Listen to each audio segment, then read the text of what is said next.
Storytime, Evoluzione Radio.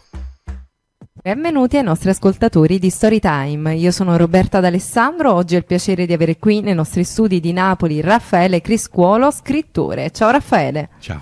Grazie per aver accettato l'invito innanzitutto. Grazie a voi. E allora Raffaele, entriamo nel vivo del tuo racconto. Innanzitutto una prima domanda per te: cosa ti ha spinto a scrivere Articolo 0, Diritto alla felicità, che è questo meraviglioso testo che abbiamo qui in pole position sul nostro tavolo? Beh, l'inizio è stato 10 anni fa. Stavo a Bologna, precisamente novembre 2016, e ho avuto l'onore e il piacere di conoscere l'ex presidente dell'Uruguay, José Mujica. Andai alla presentazione di un suo libro, Una pecora nera al potere, e già questo descrive un po' il personaggio. È stato un presidente un po' anomalo per i politici. Sono rimasto abbastanza folgorato da quell'incontro.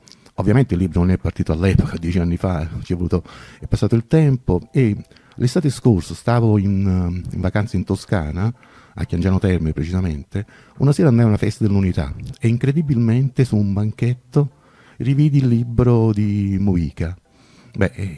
Lo ricomprai, l'ho letto e da quella sera partì questo romanzo. Quindi è dedicato a questo grande personaggio storico, anche se il libro poi parla di felicità, sui suoi ideali. Bellissimo. Ecco, e come mai hai scelto proprio il concetto di Articolo 0 come punto di partenza?